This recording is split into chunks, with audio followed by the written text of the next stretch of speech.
Okay, sige po. Katulad ng isang Diane Kiban. Hi, Diane. Okay, Thank you. ang sabi niya ganito. Hi. Diane, what do you feel na ang dami mo nang na-achieve as a young singer at a young age? At ano pang mga bang gusto mong magawa at pangarap na nakamit sa showbiz pa?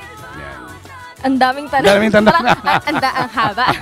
Well, siguro po, hindi ko po masasabi na successful na po ako kasi ini po. But, siguro po, sa ibang paraan po, like, may mga achievements po ako natatanggap and sobrang thankful po talaga ako sa Panginoon and sa lahat po ng mga taong sumusuporta sa akin. Yung pamilya ko, yung mga friends ko, and of course, yung mga fans and supporters, maraming salamat po dahil I wouldn't be where I am right now if it weren't for them. So, ayun po. Bali, ano po yung mga achievements kasi kailangan talaga pinaghihirapan eh. Kasi hindi mo naman makukuha yan lahat kung wala kang ginagawa. Hindi naman sila lalapit sa'yo, diba? Tsaka yun po yung talagang tumatak sa akin na natutunan ko dito sa mundo ng showbiz na kailangan lahat ng gagawin mo ay gagawin mo yung best mo. At syempre, para makapagpa-inspire ka ng maraming tao din. Correct. Yun. You have to master your craft. Yun, tsaka talagang hinahasa pa. Yan. Polish. Yes. Opo. Sabi naman ni Jen Lopez, dahil talent mo na rin ang mag-compose. Uy! Wow! And sumulat ng poetry. May plano ka bang mag-publish ng libro? I'm sure daw papatok yun. Of course, I'd love to kasi I'm writing poetry din. Yun. Tapos yun, minsan sinusulat ko yung poetry ko tapos ginagawa ko siyang kanta. So ayun po. Pwede. Yeah, why not, diba? Yeah. Why not? Sandra May Sarmiento, sabi naman niya, saan po kayo nagsimula at anong naging inspiration nyo sa pagkanta? Saan po ako nagsimula nagsulat? Kasi yung unang-unang composition ko po was, yun, When You Said Goodbye. Ano yun nung high school pa ako nun tapos hindi ko siya natapos. Yeah. Tinuloy ko lang nung nagkaroon ako ng first album. So, ayun, parang, ewan ko, hindi ko alam. Nag-start ako muna sa lyrics muna. Tapos, siya ako nilapatan ng melody, nilapatan ng areglo, tsaka ng tono, ganun. Ano po yung susunod na tanong? Ito po susunod na tanong. Ang daming tanong, pasensya na.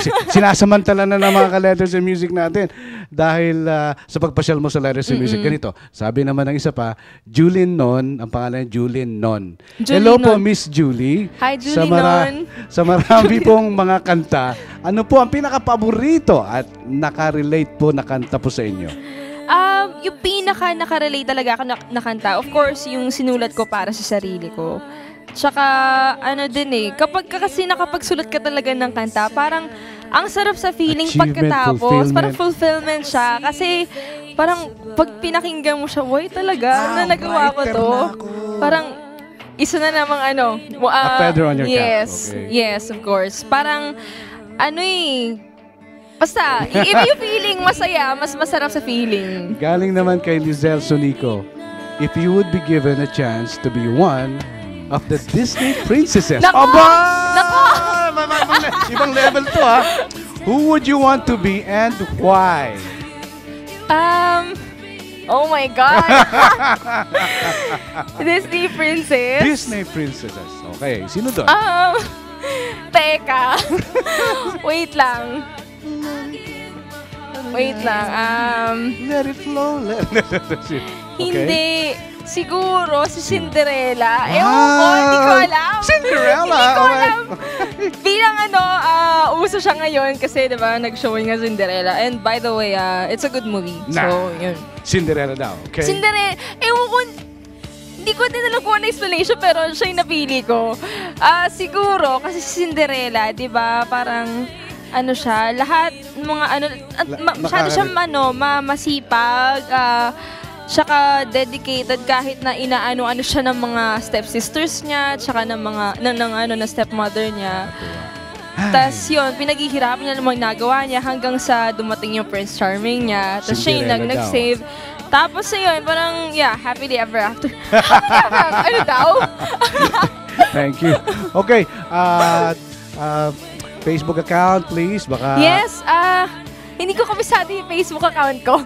Pero you can follow me on Twitter, guys. It's @myjaps, MYJAPS, and same din po yun sa Instagram. So, ayun po. Thank you! Thank you! Hindi na namin thank you. patatagarin. Gusto na namin marinig ang maganda mong tinig.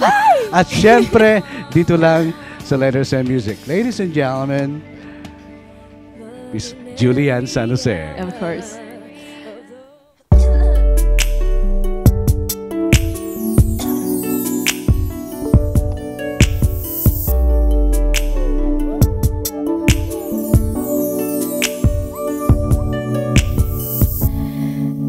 Kaya ito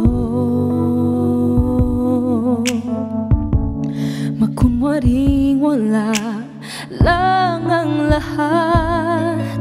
Kung nagsabi lang ako sa'yo, di ka na sana nalito. Sana lang ay nalaman mo ang damdamin kong ito.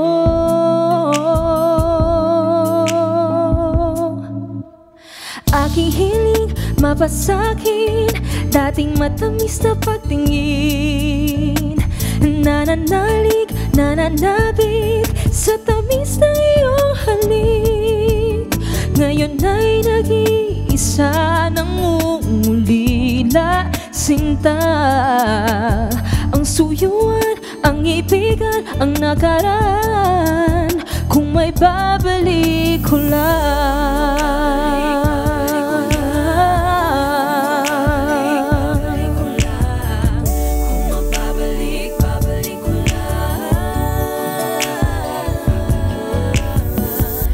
Meron ba akong karapatan?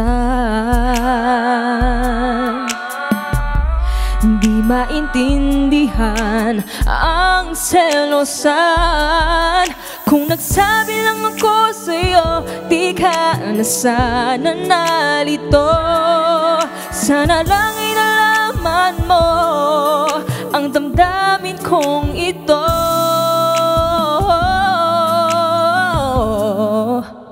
Aking hiling mapasakin, dating matamis na pagtingin. Nananalig, nananabik sa tamis na iyong halik. Ngayon ay nag-iisa nang umulila, sinta. Ang suyuan, ang ibigan, ang nakaraan. Kung may babalik ko lang, bakit pa ba ako napaasa mo? Bakit nagkakalang kilala kita? Ngayon ay nalalamig ang iyong tinig. Hindi ko makita sa iyong mata ang dating pagsita.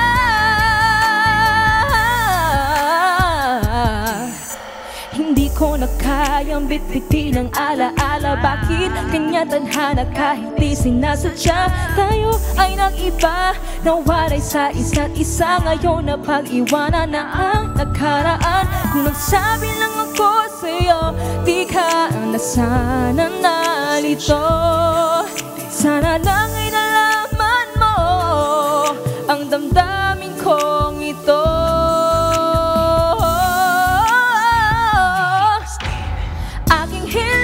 Papasakin, dating matamis na pagtingin.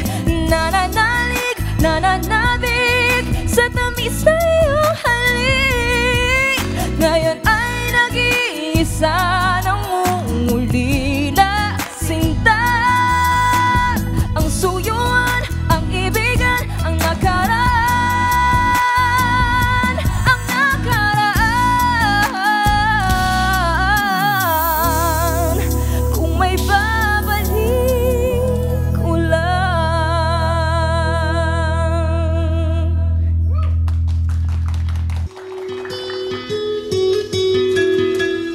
Letters and Music, the story of your life.